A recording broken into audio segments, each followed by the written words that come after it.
In lesson 3, you are going to learn how to start strong. I'm attempting to do the Rosie the Riveter thing. I don't know if you feel me on that. So, what I mean by this is when you start your speech, you really want to have your energy up. You want to be warmed up. So, doing step 2 and really warming up your voice before you start is going to make a key difference. And you want to have your first section of your speech pretty much memorized. This is because your nerves at the beginning of your speech are usually the highest. In fact, some people that don't maybe think they're nervous oftentimes get what I call a creeper nerve right before they present. It's like you take the breath in and then all of a sudden you get it. So if you have your presentation really memorized at the first part of your speech, you're going to start off in much better shape. The other thing that's really key, and I write this out in this section, is that the most memorable parts of your speech are your very beginnings and the very end, which is kind of frustrating, right? Because we spend so much time and energy on all of the good stuff, all of the content in between. And of course, that matters greatly. But the biggest impression you're going to make with your audience is at the beginning and at the end. And why that's important is because we want to gain some familiarity. We want to gain some trust for them to truly engage us. And if they don't trust us, they're less likely to engage us. And if we start off pretty rocky, it's going to be that much more difficult. Now, one other final thing I'll say before we do this exercise together in this section is that this doesn't mean you have to be perfect, right? Perfection, we're just going to crumple up that word and throw it away. If you have a few hiccups, a few ums, a few little things here and there, that's okay. We want your overall flow, your overall delivery to feel really, really strong. We don't need to worry about it being perfect. I want that to be a very clear distinction.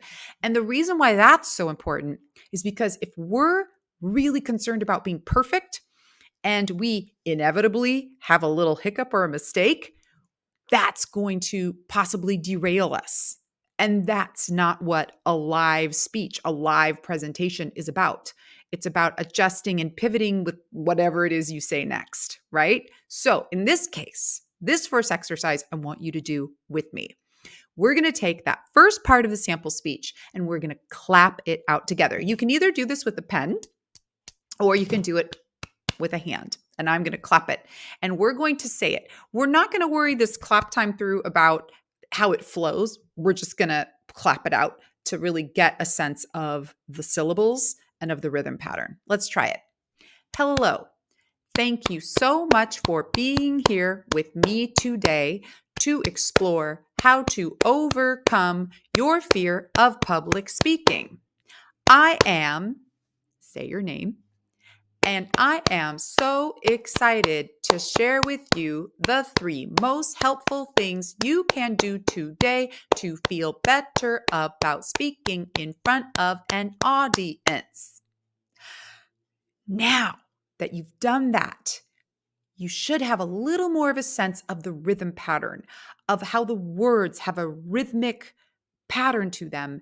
I want you now to read the same passage aloud right next. I'll hop off this video. I want you to do it and go ahead and read through and connect the discoveries that you made through the clapping to really feel how much of that is. For example, that first sentence, I noticed a few of the clusters really jumped out to me. Thank you so much for being here with me today, right? I kind of flow that together to explore how to overcome your fear of public speaking. So it feels much less like I'm reading and reciting something aloud to you and much more like I'm flowing and really talking to you. So I want you to remember in this section, and I'm going to leave you to do your second assignment, which is to flow it now, that the most memorable part of your speeches are the beginnings and the end, and to practice clapping out the rhythm in that first section and the ending section so that you feel very, very clear about that rhythm pattern. So even if you've got some shaky nerves, you're good to go. All right, go ahead and let it flow now.